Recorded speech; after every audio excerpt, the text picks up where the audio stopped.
त्यामुळे गिरीश महाजन नाशिकमध्ये किती लक्ष घालतात हा मुद्दा विचारला जातोय। पण हेच गिरीश महाजन आता त्यांच्या जिल्ह्यात म्हणजे जळगावात पूरग्रस्त भागाची पाहणी करण्यासाठी पोहोचले आहेत। त्यांचा हा नियोजित दौरा आहे आणि जळगावच्या काही भागात खरं तर जळगाव जिल्हा हा तसा इथे पाण्याची कायमच आवश्यकता असते, पण यावेळेला मात्र जळगावच्या काही भागात पावसानं मोठं नुकसान केलंय आणि जळगावमधल्या नुकसानग्रस्त भागाची पाहणी करण्यासाठी शेतपिकांची पाहणी करण्यासाठी गिरीश महाजन हे जळगावात पोहोचलेत। त्यांच्यासोबत शिवसेनेचे नेते आणि मंत्री पाटील सुद्धा आहेत आणि हे दोघेही मिळून या सगळ्या भागाची पाहणी करतात। रस्त्याची पाहणी केली जाते या निमित्तानं, कारण नाशिकमधल्या खड्ड्यांचा विषय जसा राज्यभरात गाजला तसा जळगावमधल्या काही भागात काही अडचणी आहेत का, शेतकऱ्यांच्या काय अडचणी आहेत, पाणी कुठपर्यंत नेमकं आलं होतं, कुठल्या भागात कशा प्रकारचं नुकसान झालं, काय ह्याच्यातलं वास्तव आहे, या सगळ्याची पाहणी जळगावमधल्या नुकसानीची पाहणी पालकमंत्री असलेल्या गिरीश महाजन यांच्याकडनं केली जाते। आपण ही लाईव्ह दृश्य पाहतो आहोत।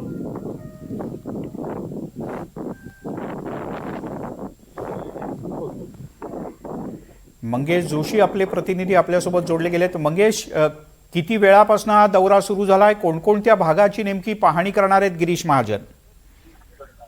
नक्कीच मिलिंद सर, ज्या पद्धतीने खरं तर जळगाव शहरातून बाहेरून जाणारा जो मुंबई नागपूर राष्ट्रीय महामार्ग आहे, या महामार्गावरती मुसळधार पावसामुळे जे आहे पहिल्याच पावसात तडे गेलेले आहे आणि या ठिकाणी जर बघायला गेलं तर रेल्वे उड्डाणपूल जो आहे त्याचा मोठा भराव जो आहे तो कसला आहे आणि त्यामुळे हा संपूर्ण महामार्गाचा बायपास जो आहे हा या ठिकाणी बंद करण्यात आलेला आहे आणि त्याचीच पाहणी आता गिरीश महाजन आणि मंत्री गुलाबराव पाटील हे या ठिकाणी करत आहेत।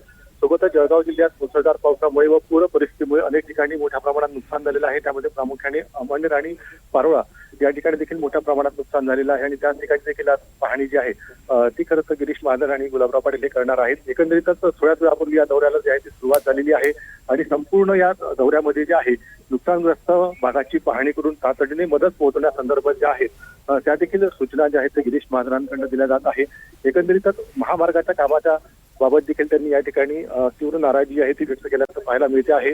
ज्या पद्धतीने एका वर्षापूर्वीच खरं तर हा महामार्गचा बायपास जो आहे हा खुला करण्यात आला होता, मात्र रेल्वे उड्डाणपुलाजवळ हा भराव कसल्यामुळे कुठेतरी नाराजी जी आहे ती या ठिकाणी व्यक्त केल्याचं पाहायला मिळते आहे। गिरीश महाजन यांच्यासोबत कोण कोण आहेत आणि महामार्गाच्या सोबत ज्या भागात पूर आला होता त्याही भागात गिरीश महाजन पाहणी करणार आहेत असं कळतं, हे कुठले भाग आहेत?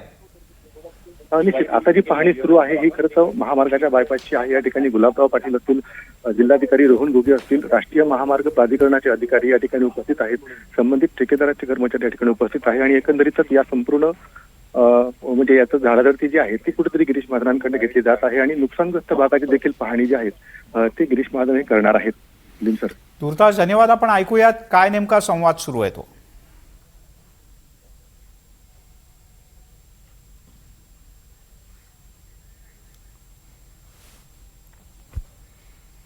आपण